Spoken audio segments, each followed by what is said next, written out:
So welcome to another episode of Paul's Asian Adventure. This is the third time I tried to record this.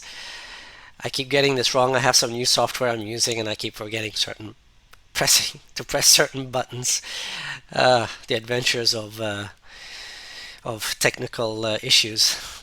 Anyway, I basically wanted to cover what's going on here in Southeast Asia when it comes to tourism. To make a long story short, and this is going to be a rather short video, probably around 10 minutes. Basically, everything is closed, so you can move on to the next video now.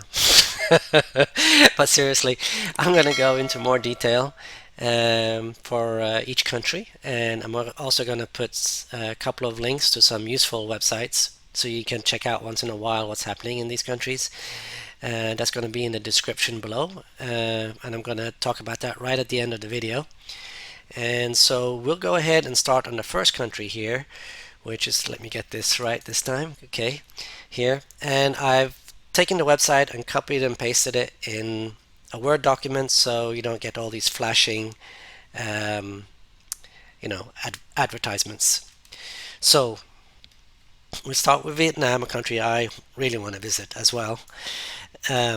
Vietnam's border remains closed to all foreign nationals until further notice. So there you go, closed. There are some exceptions like family reunification, diplomats, and so on, but basically it's closed. And they've had very few cases of COVID, and I guess they want to keep it that way. So they will remain closed for now. As far as domestic travel inside Vietnam for people living there, seems like that's pretty much open, but it doesn't really talk about that too much here. But the next country that I want to talk about is Malaysia. And Malaysia is prohibiting foreign entry with very few exceptions. Again, no tourism until December 31st. So hopefully once the new year comes around, they'll roll out some new rules, and those rules will be more positive and lead to so that we can travel there. This September, though, the country launched a program that allowed a few categories of travel, including residents, professionals, and as of November 20th, spouses of Malaysian citizens. So there you go. They're opening up slowly, and basically right now, if you're in one of those categories, you have to have the quarantine and the COVID test. So the next country is Thailand, and that's in a category of its own. As from what I'm reading, Thailand wants to diversify its economy away from tourism. So I think they're going to make it not as easy as before for people to come to Thailand. And if you want to stay in Thailand, there's probably more things you have to do, maybe bigger deposits in banks and all that stuff, so they make it harder for people to stay. So that's why they're doing that. That's interesting, but I think it's going to lead to a lot of negative stuff, but that's a different story. But anyway, so I'm going to just read quickly here. Thailand, which banned all international flights back in May through the end of June, resumed a limited number of international flights in July, mainly to serve Thai nationals. Visitors are still largely prohibited from entering. There are a few exceptions in which non-Thai visitors may currently enter Thailand, including humanitarian work, medical aid, and technical landing flights without disembarkation. Though anyone entering in those categories will need to quarantine for 14 days at a government facility or alternative state quarantine facility. The country had previously hoped to launch a reopening plan on October 1, starting in Phuket before rolling out to other regions, though the reopening was postponed until further notice after a local coronavirus outbreak occurred in early September. So again, the rules are constantly changing, not just in the Philippines, but all over Southeast Asia, depending on a lot of factors, but one of them being what the COVID situation is. Now, whether this is a good thing or a bad thing, I'm not getting into that right now. That will be a case for a live stream. but in my opinion, this has led to a lot of negativity, and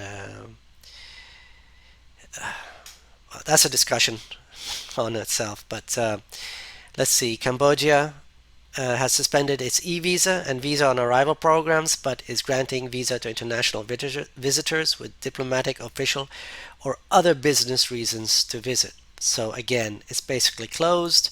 Also requires a COVID test and quarantine. So basically, same. It seems that like the rules are pretty similar in all these countries. Quarantine, COVID before you COVID test, negative COVID test before you get there, and so on. Indonesia, a country also, from what I heard, is very similar to Philippines in many ways. Has recorded the most cases in Southeast Asia at nearly 630,000.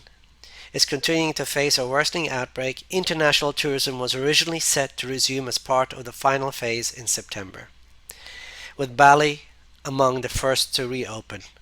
But officials announced this fall that the country will not reopen to tourists until next year at the earliest, with officials saying that they would wait until a vaccine becomes available.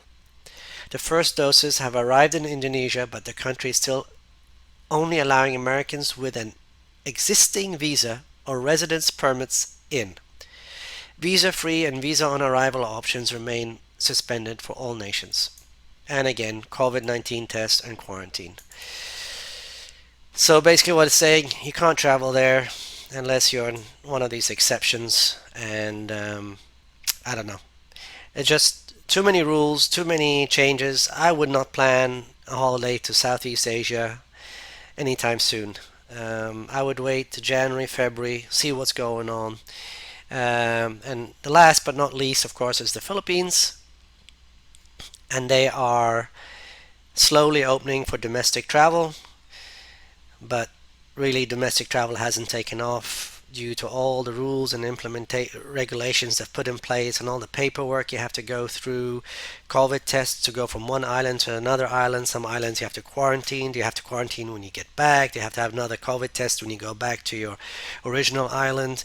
There's just so much things here that it's just not worth it when you think about it. If you're living here, for example, I live in Negros.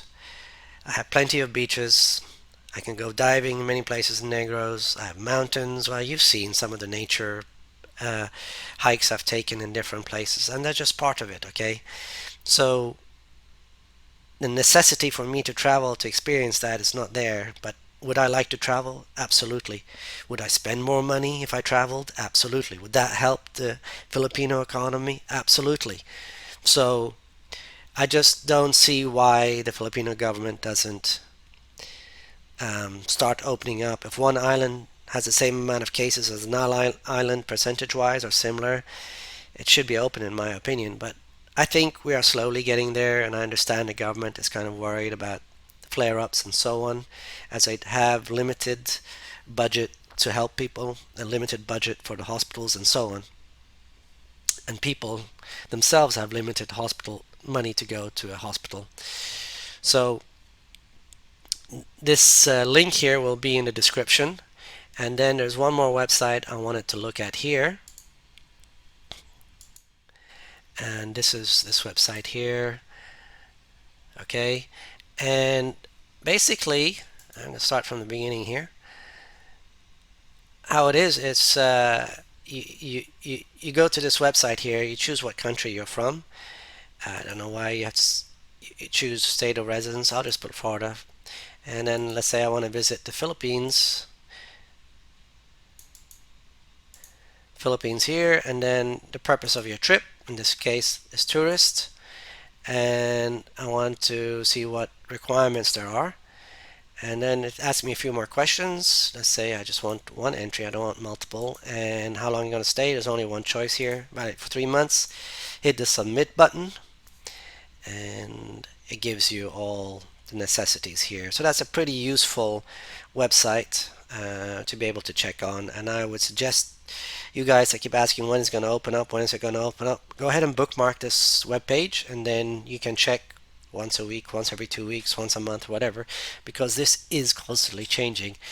My hope is that now that the vaccine has started its rollout in the US and other countries, within a couple of months, millions, if not tens of millions of people will have the vaccine, be vaccinated.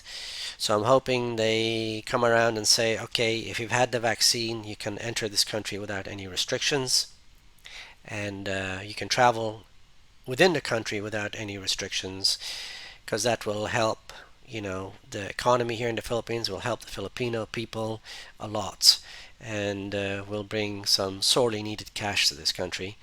And yeah, so that's what I'm hoping. It'll be like before, I think, when I talked to my mom, I think she said in the 50s and 60s or 70s, that was a requirement when you went from one country to another, that you had certain vaccines, that you were vaccinated for certain things.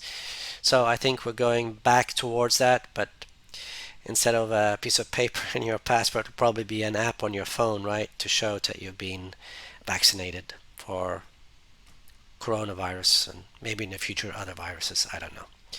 But anyway, that's it. I'm going to make another video on something that happened here in the Philippines that was very tragic, that shows the other side of the Philippines, that can be very harsh and very shows how little life can be valued here sometimes, and it's very saddening to watch. But yeah, it's violent, and it's not good to watch. But I just wanted to show that, to show the other side of the coin of living in the Philippines. I think too many times people watch Philippines and everything is fantastic, and which there's a lot of fantastic stuff, don't get me wrong. And it only costs $700 here and you can live like a king. Lie. So there's a lot of stuff going on YouTube, kind of a clickbait type of deal. Just that you click and you click on there and you look at it, but really there's a lot of negative sides, whichever country you live in, and I kind of I'll be showing that on the next video, which is like I said, tragic. And if you don't like, if you're easily offended, I would say do not watch that video. It's violent, and yeah. So that's all I have to say about that. I'm not sure if I'll make the video. I hope I will. I'll see if I can, and if I do, it should be up in a day or two. So anyway, hope you enjoyed this video. You know what to do. Comment. Bop, bop, bop, bop. Okay, you know the rest. Enjoy, and by the way, Merry Christmas, Happy New Year, whichever you prefer. Sorry, Merry Christmas or Happy Holidays, whichever you prefer, and Happy New Year, and be safe, okay? See you guys on the next video.